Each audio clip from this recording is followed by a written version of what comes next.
Hello everyone. Hi, this is your host Kshitij Maurya from Quantinity. Just wanted to confirm that everyone is able to hear me. So can you just type in into that question panel and confirm you guys can hear me? Thank you, Gustavo. Thank you, Manoj. Thank you, Lou, Abhinav, Arthur, Aman, Khairul, Patrick, Ian, Chaitanya, Bhagwat, Faizan. Thank you, everyone. Thanks for so much of these confirmations. And I welcome you again today to this another webinar that we have in the series of ePatient projects webinars where we invite our esteemed ePat participants from the past who have done amazing projects which are really interesting and are a good learning experience for all of us. So that we thought that we share these experience with you, with all of us, the entire community. So today we have two gentlemen here with us, one from Greece, one from Spain, and they will be presenting their own work on machine learning and forex trading. So I welcome you all. Now, in continuation with our ePatient project webinars, where we depict the applications of quantitative and algorithmic trading concepts in real life market scenarios, this webinar will cover two interesting project presentations. The first will be on building a random forest regression model for forex trading, which will be conducted by Christos Linavos, who's from Greece, and the second one is on systematic G10 FX index. This one will be conducted by Marty Castin. So Marty is joining us from Spain. So without further ado, I'll just introduce the first speakers to all of us. About Christos Linavos, he is an independent software developer and robotics educator. So he's an enthusiast of AI, robotics, drones, and fintechs and whatnot. So that's a really amazing profile that he has, and amazing experience and background that he has in technology.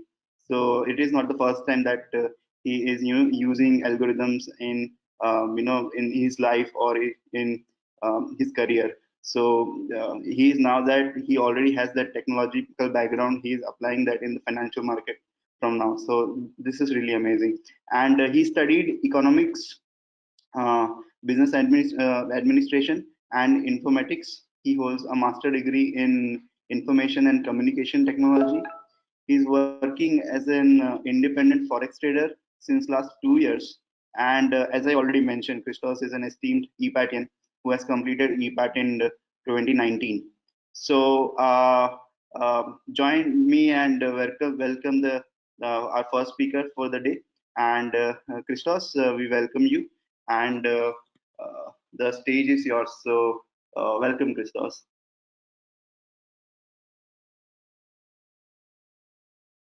Thank you very much, this. As Sidis already said, my name is Christos Glinavos, and this is how the presentation is going to unfold. A little introduction, how I met to EPAT, what was the project motivation, how I approach the whole project, the steps to complete the project, the challenges faced, the support I received, the key learnings, and of course the bibliography. As already you heard, my name is Christos Glinavos. I'm an enthusiast of artificial intelligence, robotics, and other things. Of course, finance and technology. I have studied economics, business administration, and informatics. I hold a master's degree in ICT and several certifications in programming and machine learning. In July of 2019, I gained the certificate of excellence for successfully completing the EPAT program offered by Quantinity Ltd. I have worked for 2 years as an independent forex trading using various platforms, and I'm currently living in Ioannina, Greece, teaching educational robotics, and I'm married with one kid. how I introduced to EPAT. I have tested various educational organizations, and after a lot of search, I landed on the web page of Quantistry. I tried some of the e-learning courses. I was amazed by how well they were structured. Next, I want to introduce to the EPAT program for a more detailed and in-depth study of the field of algorithmic trading. And although it was hard, it was worth every single minute I've spent on it. The motivation behind the project, having learned so many things during this program, and since I had a personal interest in develop an algorithm to combine technical analysis, sentiment analysis, and machine learning, though that project, excuse me for a moment, that the project guided, as I said, the project guided by such excellent professors was a first-class opportunity to implement my knowledge to something I could use to my average Forex trading. Now the approach, how I approach the project. The project is about building a machine learning model that could predict the next day's currency close price based on previous days open, high, low, close data, EMA, RSI, on balance volume indicators, and of course a Twitter sentiment indicator. It is based on a random forest regression because it combines the benefits of trees' predictive power and the avoidance of overfitting. Also, the introduction of a sentiment indicator balances the limitations of technical analysis and draws information from the domain of behavioral economics. The steps I have taken. Getting data from a reliable Forex data provider, download the historical data of 2 years as a CSV file, created future using random forest model from the problem, use cross validation, train the model, predict on the test, and based on test and accuracy score, make some alteration into the predictors. And finally, I evaluated the model. More specifically, the Forex currency pair was a Euro USD of a 2 years period. The historical data is from an MT4 trading platform. I think it was from XM platform, and it was from 2016 to 2018. I was used the TA library to compute 4 technical indicators, the EMA short and the long, the RSI, and the on-balance volume. The next day's close price was used as the prediction target. I also used the get all tweets 3 library to get historical tweets from the same period of 2016 to 2018. With a max of 5,000 tweets due to time limits. Also, the text block library was used to get sentiment polarity, and the data resampled using the daily time frame from the mean calculation. As predictors, the followings were used: open, high, low, close, volume, EMA short, EMA long, RSI, on balance volume, tweets, sentiment. Also, 2 splits of data were used. The first splits the data to a training set and the untouched set. The second cross-validated the train set 5 times. The predicted power of the model tested on the initial untouched set.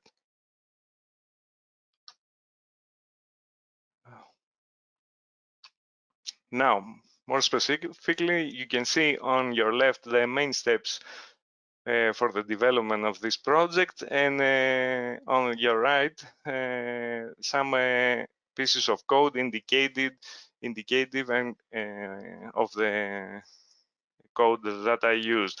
This code roughly corresponds to the main steps, so we can see on the left firstly read the downloaded Forex file using the pandas library, then adding the indicators from the Talib library. You can see here by applying a lambda function on a row basis, EMA sorts, so with the others indicators.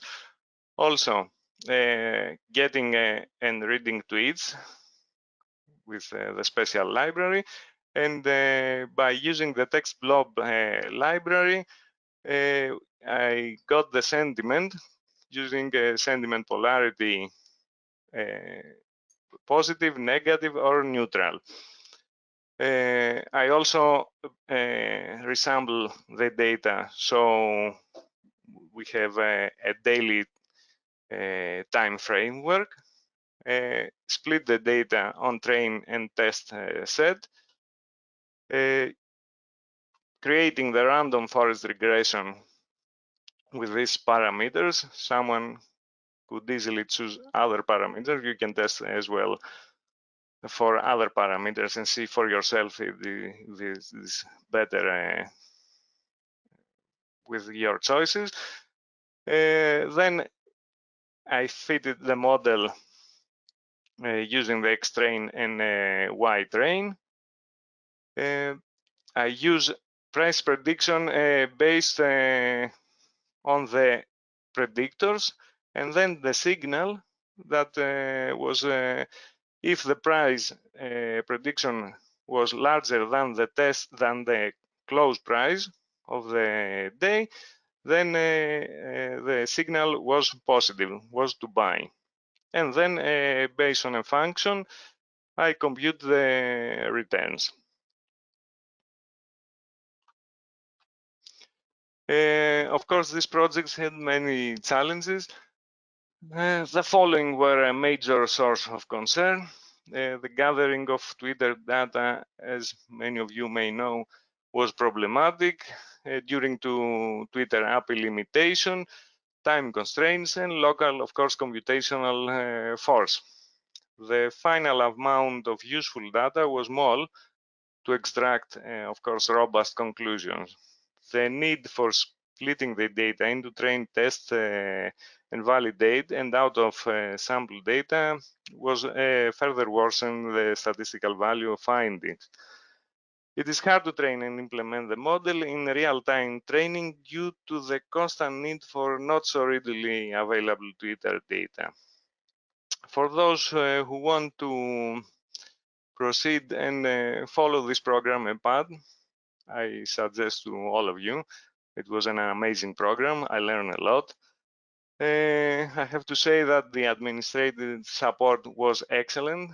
I personally thank Deepa Mirani and Dion De Souza. I hope to pronounce the names very well.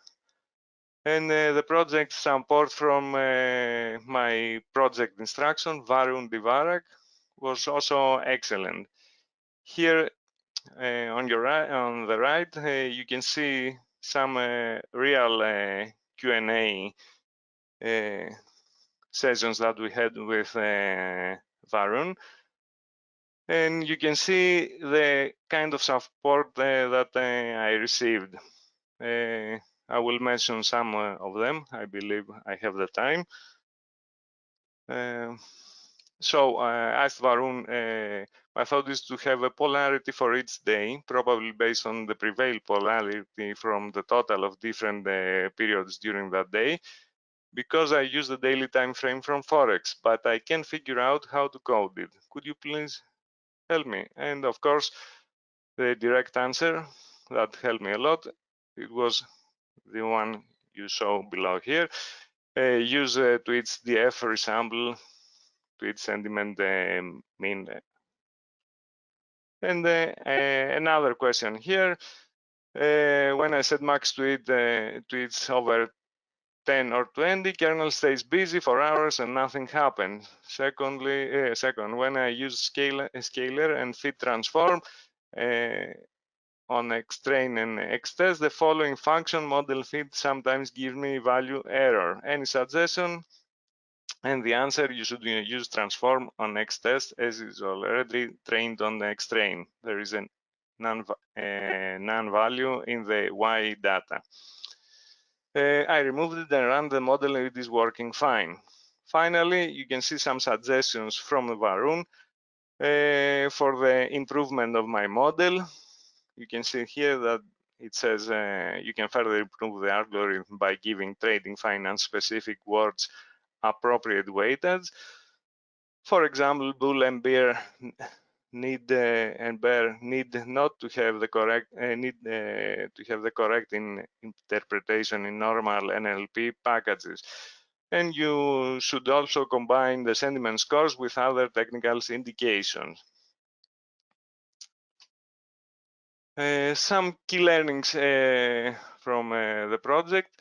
It is possible to construct a fairly useful trading model by using ML and machine learning, and particularly random forest regression, using as predictors a mix of price data, technical indicators, and the sentiment indicator. ML lifts the weight from the shoulder of the trading by finding optimal combinations of various factors and components of trading that might elude the that we might otherwise miss them. The return of the machine learning strategy most of the time seems better from the simple buy and hold benchmark strategy. You can see some graphs here from the cumulative return and the cumulative strategy return. And actually, you can see here's how well the model fitted the predicted prices vs the actual prices on the test. And again, another graph, the predicted prices vs actual prices on the untouched set.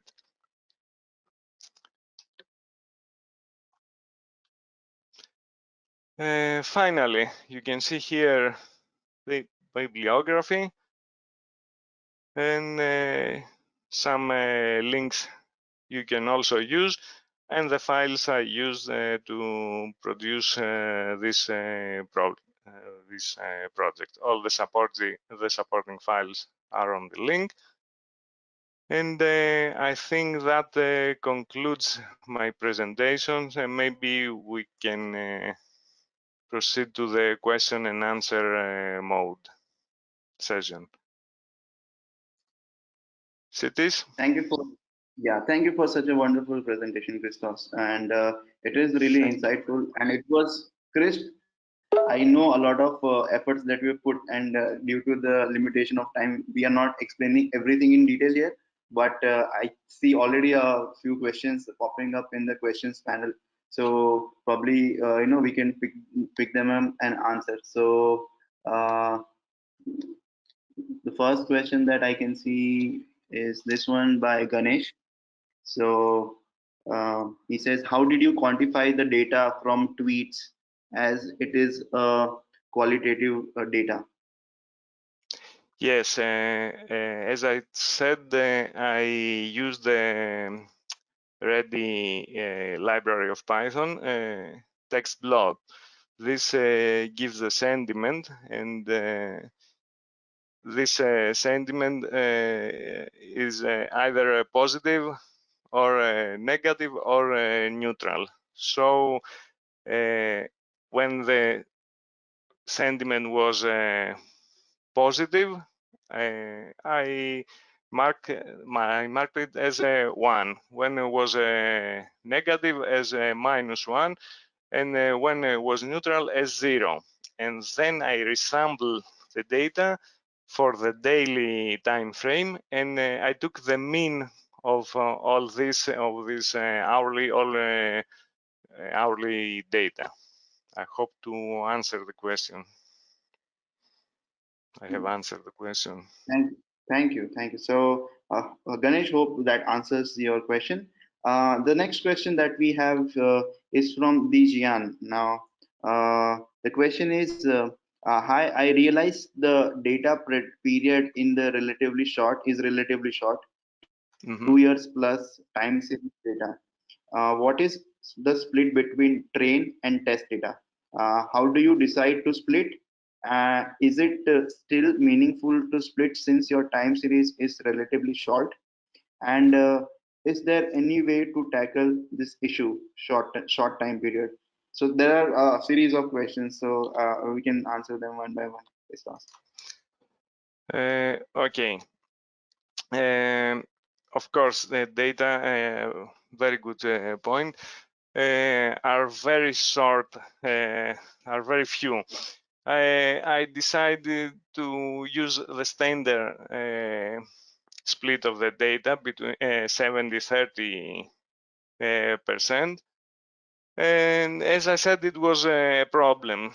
To overcome this problem, you have to have a flow of data, a continuous flow of data, and to create a pipeline so you can take this data in real time and have a meaningful outcome. So yes, it is a problem. It is a hard problem to solve. Okay, all right. Uh, so I hope that addresses your point, Dejan. The next question is from Eyal. The question is, do you think working on a classification of market direction the next day would have been a more feasible problem? I'm sorry, I'm not quite sure that I understand the question. Could you Okay. rephrase it? So the question is, do you think that classification of market directions Mm-hmm. would have been a problem that you would have addressed through this model? Uh, this is a okay. This is a project. I think this project needs a lot of improvement. It uh, just a first attempt to see if I can predict the market. It needs a lot of improvement, and I think it could address this problem. Oh yeah. Okay. So yes, definitely. So it's just a tip of the iceberg that we have covered here, and there are a lot of possibilities with the project opportunities. So yes, definitely that would have been another problem that you would have solved. So it's perfectly fine. So hope that answers your questions. Yeah. Uh, and the next question that we have got is from Mahesh. He asks, what is the risk and return ratio? Okay, the SERP rate ratio is something variable that it varies with my model. I trained the Mhm. model many times, and I had the SERP ratio of minus 0.5 sometimes, and some other times I had the SERP ratio of 1 or 2.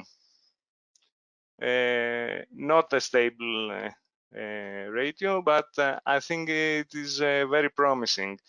I think it has to do with the volume of data and Mhm. the training of the data. More training, Mhm. more volume of data, it would outcome to more to a better result of risk return Mhm. result. Okay. Okay. So I hope that answers your questions, Mahesh. So the more the you train the model, it will give you a better ratios. But I think the current strategy that we just saw, so he mentioned what was the ratio. So it was fluctuating, and yeah, so that's about that. And then the next question that we have is from Raimondo Marino. So, what about using more successful models for sentiment analysis like BERT or similar? So I think, as you Uh, already mentioned, right, there are a lot of different models that one can try on definitely. And Christos chose this e- one. Yeah, Christos, you exactly. can answer this question. Yeah. Exactly. That was my answer. There are many models, many libraries. I choose one of them and I stick to it. Maybe other libraries had a better result. Definitely someone should try many other models. Nice point. Yes. Uh, Okay, there are so many questions. I think if I need to choose randomly from between, because we will not be able to address all of them, though we will make sure that you get answer to all of your questions. So just put them in and we'll make sure that these questions are answered in person or over email. So, uh, so another very interesting question that I'm seeing here is from, again, from Mahesh, is about deviation from backtested versus real market scenario. So, did you see any deviation in terms of the backtesting results that you saw and when you actually took it to market? Or, Uh, I mean, yeah. yes. Uh, okay. I think at some points my model overfitted, although random forests are good on avoiding overfitting. So uh, there was deviations when you I tested the model on real data, on real market data. Yes, of course. And that's why I had such variable results. Okay. All right. So, hope that answers my sure question. So, the next one is from Kapil. He asks, FX is also traded 24 hours across the globe. So, how do you decide the closing price? How I decided the closing price. I didn't decide the closing price. The data was pulled from an MT4 platform, as I said. I think it was XM, and I took the data as it was. When XM platform gave me this data, the time of the close was specific. I didn't make any decision on that one. Okay. Okay. So, I think one last question before we move to the next presentation. And that I'm picking. Uh, okay, this one from Ravi. So Ravi asks, can you please explain what sentiment's value is and how it is helpful in prediction? Uh, could you repeat again this question So because I can had you an please, interruption? yeah. Can you please explain what sentiment value is and how it is helpful in prediction? So what is sentiment value and how it can help in the prediction? Okay, if I understand if I understand the question correctly, the sentiment is based on a library. When someone makes a positive comment on Euro USD, it returns a positive value. And this sentiment, this sentiment value, I used it as a predictor. the value of this of that indicator surprisingly was not so important as others indicators. If you see my model and see the accuracy and see some metrics, you will clearly see that other indicators such as the close price was of greater significance. So our standard intuition that the close price is a very important indicator confirmed. I hope to answer Okay. I have answered your question. So I think that's about it. Like we are still getting some questions, but given that we are a bit short on time, so we would love to move on to the next presentation. Uh, Thanks a lot, Christos, for taking your time out and joining us today, sharing your project work and your experience, showcasing the project. And within this very short limited period of time, you have given a very good overview and answer a lot of questions. I see that there is a lot of there's still we are getting tons of questions. And please, to those who are asking whether this session will be recorded or not, yes, it will be recorded and shared. uh, and will be emailed. The link of that recording will be shared with you or email. So again, thanks, Christos, and Thank you very much. I Thank you, Kwan, this thing. I'm very honored, so and thank you all for for being here today. And yes, very and interesting questions. I hope I answered as better as I could. Thank you all. yes, yes, definitely. Yeah. All right, guys. So let's move on to the next presentation. And so the next project is that we have is on systematic G10 FX index by Marty Castan, who is from Spain. About Marty is a quantitative researcher focused on the development of low and medium frequency systematic trading models. His experience comprises derivative pricing and trading, and then over the counter liquidity infrastructure and consulting services for sell and buy side. He's also the founder and portfolio manager of Comalogic, a proprietary systematic trading firm. And Marty is also one of our esteemed ePatians. So this project will be about the construction of an FX index.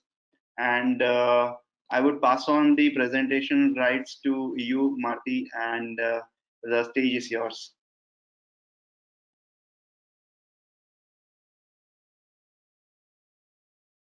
Okay, guys. Thank you, Satish, for your kind presentation. Hope you can see my screen and hear me well. Yes, I can see your screen and I can hear you very well. Okay, that's great. So first of all, thank you everyone for being here. Also, I wanted to thank Dion to be an amazing support manager during all the EPAT, and also to thank Nitesh to be my project support manager. So all the experience was actually great, and hope, guys, you can be, you can, my project will be useful to you. That was. So let's start. My project was about building a systematic J10FX index, which I'll be explaining to you right now. But first of all, we need to have the necessary legal disclaimer just to say that this presentation is only for informational purposes. So please don't go and live trade anything that will be explained here. Okay. So now let's go. What this project is all about? The aim of this project was to build an index that could be used as a benchmark, okay, to proxy the G10 FX market performance and in a systematic way. And that's a fantastic phrase, but what does it actually mean? And the point here is that if I ask you what was the S&P 500 returns on 2020, it's actually easy. You go online, you download the data, you do all your calculations, and you can conclude that approximately you had a 16% return on capital during this year on this asset or this instrument. But if I ask you what were the FX returns on the G10 countries in 2020, that's a tricky question. That's not a trivial question to answer. And what I will try to do is to try to answer this question actually. And the goal here is to build an index that any investor could try to use a benchmark to proxy their own performance. Okay, so how can we build an FX index? We can build it, for example, using factors that drive the FX market returns. And one of these, or actually three of these factors could be, for example, the interest rate, so the carry trade, which means, or the underlying hypothesis is that higher yields drives market returns. Then we could use the law of one price, like a value factor related to purchasing power parity. And you will see that this it's something similar like a mean reverting strategy. And finally, the momentum hypothesis, which basically says that if something went up, we assume that it will continue to go up. Okay, so my focus on this project was on the third one. First of all, because it's the easier one, and this is always fantastic. Secondly, is because we don't need any external fundamental data. And this is also great because fundamental data is complicated. You have firstly to obtain it.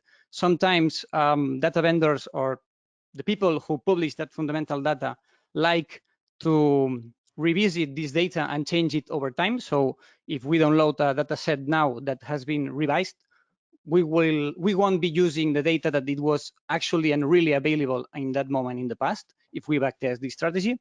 And finally, because the project was extremely too vast for IPAD's schedule, and so my project manager don't get crazy on me. So that was the main reason why I was only focusing on the momentum hypothesis. Anyway, I will be explaining these three factors. So this presentation, or at least you can have new lines of research to try this on your own, which I think it could be okay, or at least great. So let's go with the first one, the interest rates and the carry. Okay, first of all, interest rates, which is our hypothesis here? Okay, it's that higher yields drive higher returns. And this is in theory, because as you may expect, markets are extremely complex and lots of variables are playing at the same time. And just making an only statement that will drive returns, it's quite difficult. And the carry could be just one of the things that explain those returns. Okay, so what are the reasons, or what is a possible reason why these interest rates, this carry trade might work? First of all, you have to imagine countries like, imagine you are in the desert and you are extremely thirsty, and there's one country that gives you one bottle of water, and there's another country which gives you 20 swimming pools. Okay, of course you will go to the second one, and that's like our metaphor here. You will want to go to a country that gives you the higher interest possible, and countries with higher interest will be attracting international investors. Okay, if I'm an international investor and I want to invest in that country that gives me higher yields, first of all, I will need to buy the domestic currency. So I can deposit it in a bank of this country, so I can earn, sorry, I can earn the deposit rate. So I'll be buying this currency and the currency will appreciate. But there's one tricky thing in the FX markets is that you can't actually buy one currency without selling another one first.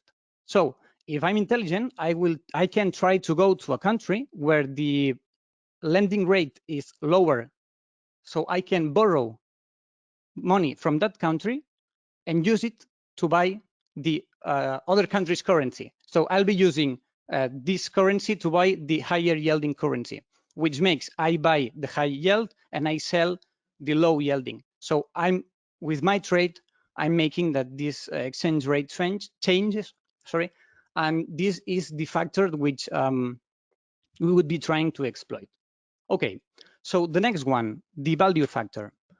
Here, the hypothesis is based on the law of one price, and this is sadly making too many assumptions. Like, for example, there's no shipping cost, and I'll be explaining why this happens. Okay, this hypothesis, how does it work? So imagine that you are in London and you, I don't know, You like chocolate and you buy a cup of hot chocolate, which costs you 1 sterling pound. Okay, so this same exact product costs 1.5 Swiss francs in Zurich. If you assume that both countries have the same purchasing power, you could expect that the exchange rate from the sterling pound versus the Swiss franc could be that 1.5 Swiss francs. So 1 sterling pound buys 1.5 Swiss francs. But then you go to the real market, you open your terminal, and you see that the current sterling pound versus Swiss franc is about 1.27. I checked this yesterday. Maybe today is higher. So you see that the market is pricing this the British pound versus the Swiss franc at 1.27, but your value model says that this exchange rate should be 1.5.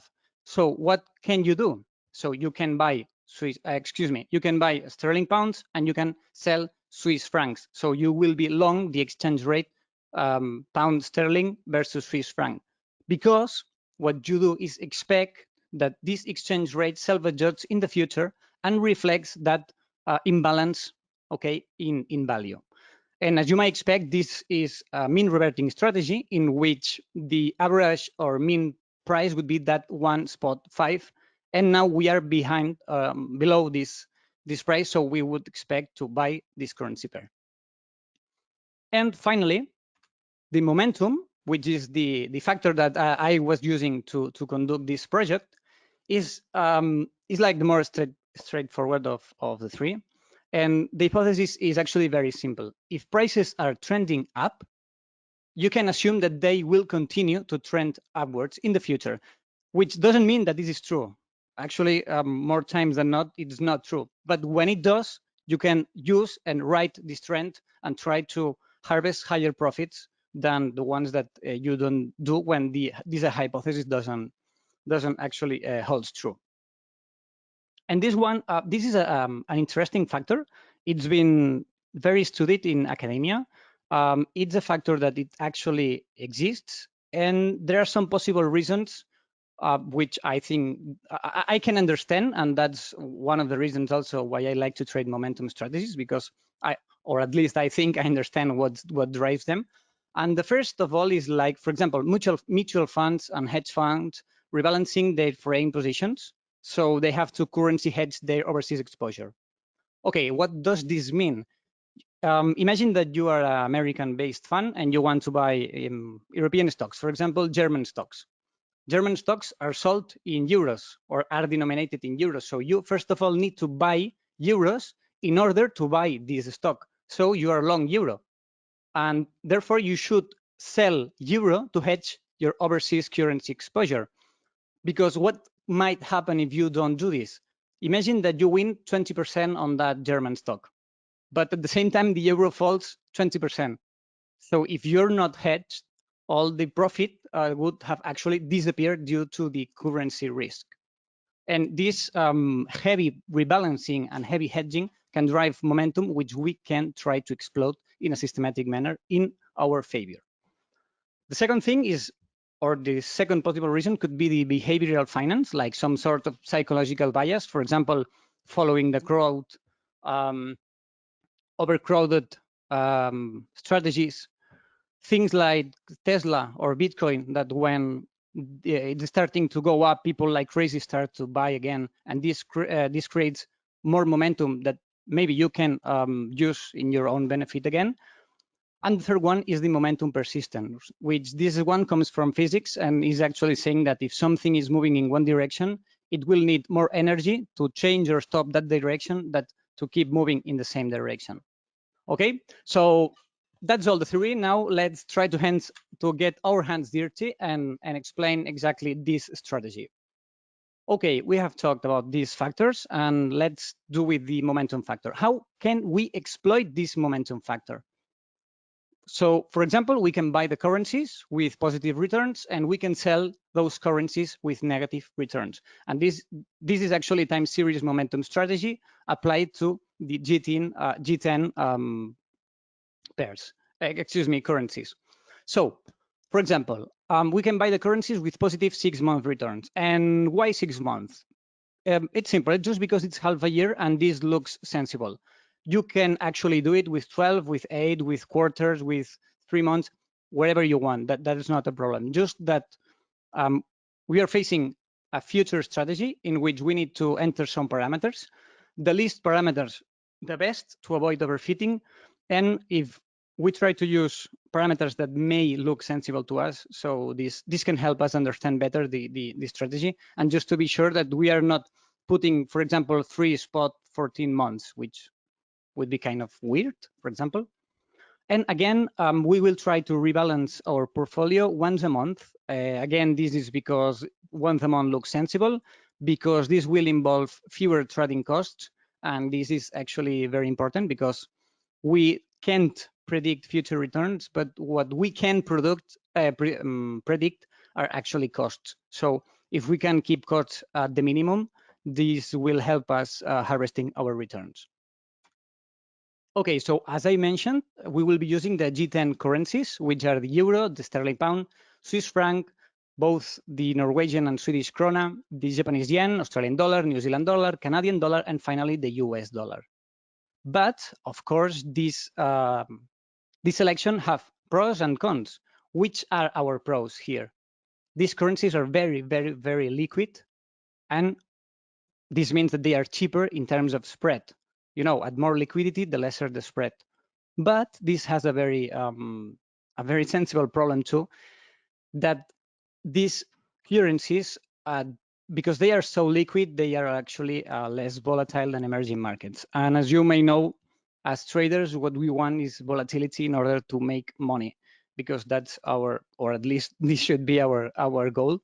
And if you buy one currency pair at 1 and you sell it at 1, of course, you haven't done anything, but just making your broker richer, which is not what we actually want.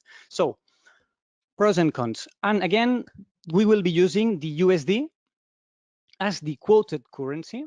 So the one on the right, okay? For example, the euro dollar. So the dollar is the quoted currency, the one on the right, because this way we can easily compare the returns. That's just the reason. Nothing fancier than this.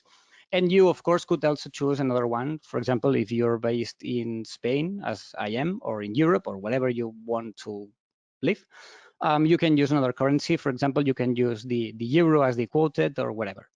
Okay, so now let's start working with the data and try to start to see some more interesting things. First of all, we'll be using monthly data because we are rebalancing our portfolio monthly. It's sensible to use monthly data. Of course, you can use minute data, hourly data, or even tick data if you want more granularity. But for the scope of this project, using actually monthly data was more than enough. And the data range was from August 2003 until December 2019, which I updated actually yesterday to April 21 to see like a forward test to see how this strategy would actually have been performing during this special year that we have had with the corona and all this stuff. Another important thing, actually we have 2 degrees of freedom, which are the rebalancing period and actually the time window, which is 6 months. But we will be we won't be optimizing this these degrees of freedom. These variables, sorry.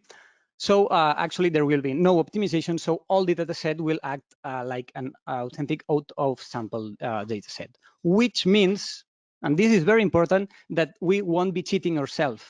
And we have just one change, okay? If we don't like the results, I'm sorry, that's what it is. But if we use all the data set and then change the results, we've converted our out of sample data set to in sample. So we are introducing overfitting, and this is the worst thing you can do if you expect to make money in the markets, especially if trading systematically. And the other thing is that, as mentioned, we will be using the USD as the quoted currency. And there are other pairs like the dollar yen, for example, which the USD is actually the base currency. So we need to convert all these pairs to our standard format. This is actually easy with this formula that you have here. It's just making the inverse, okay? So now we have the data, we have our parameters, we have all the data quoted with the USD at the right, and then The only thing that we have to do is to calculate the log returns, okay? And why log returns and not normal returns? Just to make sure that we take any compounding that could be inherent in the time series, okay? So because when we rebalance, if we make any profit, the idea is to reinvest all the profits that we're making. So we are actually benefiting of compounding interest. And again, now we have all the returns calculated, and the only thing that we need to do now is to buy the currencies with positive returns over the 6 months, sell the ones with a negative returns, and hold them for 1 full month. And now finally, let's see some plots and some interesting things. And now here we can see actually the individual currency returns against the USD. So that was the reason why we were using the USD as the quoted currency, because now we can compare easily all the other currencies. We can see the euro on the upper side with the New Zealand dollar on the other extreme. What you see here is the white and this. I don't know if you can see my mouse, but well, that wasn't expected. The blue part at the right was that period from 2020 until present day, and the other one is all the data set. But I actually separated it with 70% and 30%. Sorry, 66% and 33%, just to have a reference. But as I mentioned, all the data set would be out of sample, so just forget everything about these blue colors. And now let's see the returns of this strategy. It's important to bear in mind that this strategy was computed without costs, okay? Because it's hard to again to go to the past and grab all the interest rate differentials to compute the swap cost, okay, the interest rates cost. And this would be an important cost in our strategy because we are maintaining open positions during 1 month. And in the FX markets, you are charged with the swap, which is called each night. And actually on Wednesday, you are charged with triple swap. So this would be a very important cost that, of course, will drag our returns down. Again, we haven't included any brokerage commissions nor slippage, but in this case, we can expect that slippage would be a small cost because our small trading and our small frequency. Okay, so now, what does this chart tells us? At least it tells that the backtest is profitable, which is no guarantee that the future will be, but we can see 2 straight vertical lines upward, which always it's beautiful to see in a graph, which correspond to high volatility periods. Actually, I was expecting that this strategy performed much better than it did in this period from 2020 until now, because as everyone knows now, we have been through a very volatile year, and momentum strategies are expected to perform well in volatile years. So what could have happened? Maybe we were introducing overfitting just by using this factor, which some other people have told that it works, and this is an implicit form of overfitting. So it will be great to monitor this strategy in the future, but I was just expecting to have a surprise this 2020, but I had not. So I'm sorry, guys. And on the right side, we can see the distribution of returns of this strategy. As is a momentum strategy, we can actually see how we have positive skew, which was actually expected. And finally, this was actually a great project. I enjoyed it a lot. And it was a great opportunity to research and learn about that factors, what drives the markets, and even to drive more in depth to working with real financial data sets, and also facing the problems with fundamental data sets which are not included in the price. And again, our conclusions could be that momentum strategy performs well in volatile periods, but not so well during not volatile ones. We had seen our positive skew of returns, which was something that in theory was expected. Again, we have seen that in this 2020 year period, the strategy was not performing as well as we could expect. And finally, we could use this kind of strategy if we have an existing portfolio and we want to add a hedge to it. And well, if you can then use it with the value and carry factor, maybe when this strategy doesn't win, you can actually diversify among those other strategies and try to reduce your overall volatility. So that's all by my side. Thank you, guys, for your time.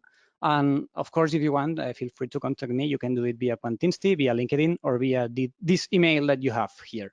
So Satish, that's all on my side. Thank you very much. Thanks a lot, Marty.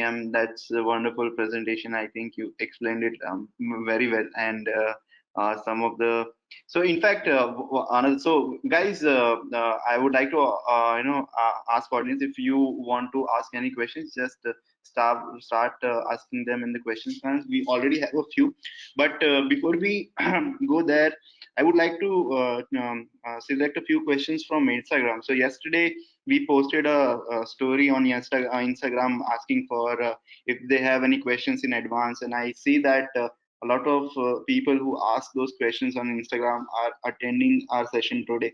So Rahul Panchal asks, so he asked yesterday on Instagram about how to understand which currencies to trade with and how to find spreads. So Marty, can you help us here with this question? Yes, which currencies, so how to choose which currencies to trade, and the other one, how to find tight spreads? Right. Yeah, that's correct. Okay, yeah, okay, let's go. For example, which currencies to trade? Obviously, it depends, but this is not a satisfactory answer. So I would say, first of all, look at historical volatility of the currencies and go to the more volatile ones. Another thing you can use to choose currency pairs to trade is how cheap are they to trade? How you can access them, because, for example, in some brokers, you can't trade, for example, the South African rand versus the Mexican dollar. Again, there are countries which you can trade their currency from the outside, like, for example, in Ukraine. So that would be, okay, volatility, cost, availability. And then if you are trading a systematic strategy, you have to bear in mind that different currency pairs reflect different economies. It's not the same an Australian dollar versus the New Zealand dollar, which you can expect a more mean reverting behavior, because they are two economies which depend on each other, and they are actually very geographically close. So you can try to construct your portfolio of currencies, diversifying amongst region, so geopolitical risk and region. That would be the answer. Of course, you always do data mining and choose based on data results, but this would be very, very, very dangerous, because you would be, this would be implying some overfitting in your model. And the other thing, how you can avoid, or how was the question? How you can get tight spreads? So the question is basically how to understand which currencies to trade and how to find spreads. So where to find spreads? Yes, but finding spreads like for base trading, or the actual spread bid-ask difference? So basically in these currency pairs, how do you find? So you talked about currencies which are more liquid. There are less spreads, right? So Oh yes, okay. So for example, that way. you can go.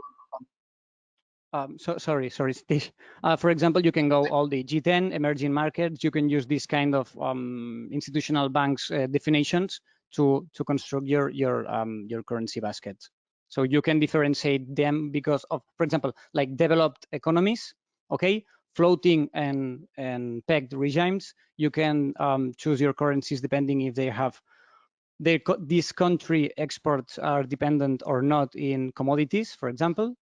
So this could be all ways of choosing currencies. I think you have like highlighted so many of these parameters, and this really would be helpful for anyone who is actually just getting into the futures trading, forex trading, and who is just starting exploring and want to identify which currencies to pick. So I think these are pretty much very good criterias, and thanks for sharing. Okay, So moving sorry. on to the Just if I did not answer, you can always contact me. So feel free. no, you answered it very well. That's what I'm saying. So time for the next question by Ganesh. So Ganesh asks, log returns are used for small time frame.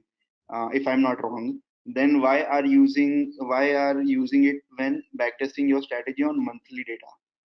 So that's a question. Yes, it was because I wanted to. I'm sorry.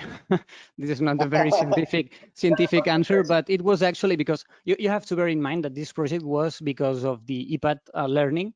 So we were also trying to get ourselves exposure to different things of doing calculations. But the point was just to bear in mind and have into account the compounding interest, the compounding effect of any time series. Okay.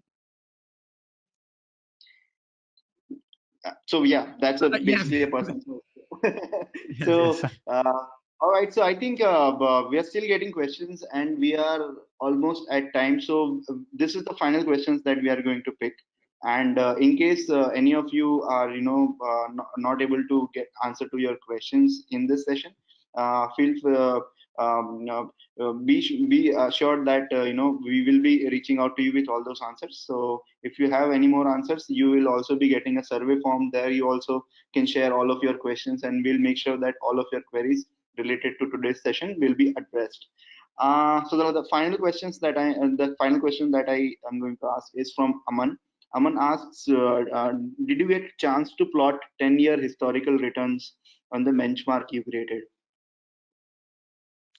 No, I just plot the entire data set returns, not just the 10-year. All right. Okay. Just because I had the data. And again, if you have a huge data set, why not to use it? Okay, it's true that the world is not the same. It was not the same in 2003 that it is today. But at least if you have all the data set, for example, imagine that just at the at the beginning you have one event that if you don't use the whole data set, you don't see, and you go blind and think that your strategy is awesome, and you don't have any tail risk, for example. But that's the answer actually. I use the whole data that I had available. Okay. Okay. So the data availability, it basically depends on the kind of data availability. So you had that data and you've used it. Yeah. But it's always a good idea if you have more data, you can explore more, and you can, get basically backtest your data on that as well. So that's wonderful. So I think let's wrap it up. We are on time, and we're still getting a lot of questions. So before we conclude, I would again like to thank Marty for taking his time out and sharing this wonderful project of his, and all the insights and experience and answering all of these questions, which were also asked on this platform as well as on the Instagram story that we did yesterday. So a lot of questions there we have also got, and we tried to cover them all of in this one particular session. So so we try to keep it crisp, so that there are various things that we talk about, and there are various different aspects to touch upon. I would like to thank you everyone, and especially our speakers for the day, Christos and Marty. Thanks everyone, and you have an amazing day ahead. And for those who are here in India and South Asia, I wish you a very good night. Thank you everyone. Thank you guys. Bye bye.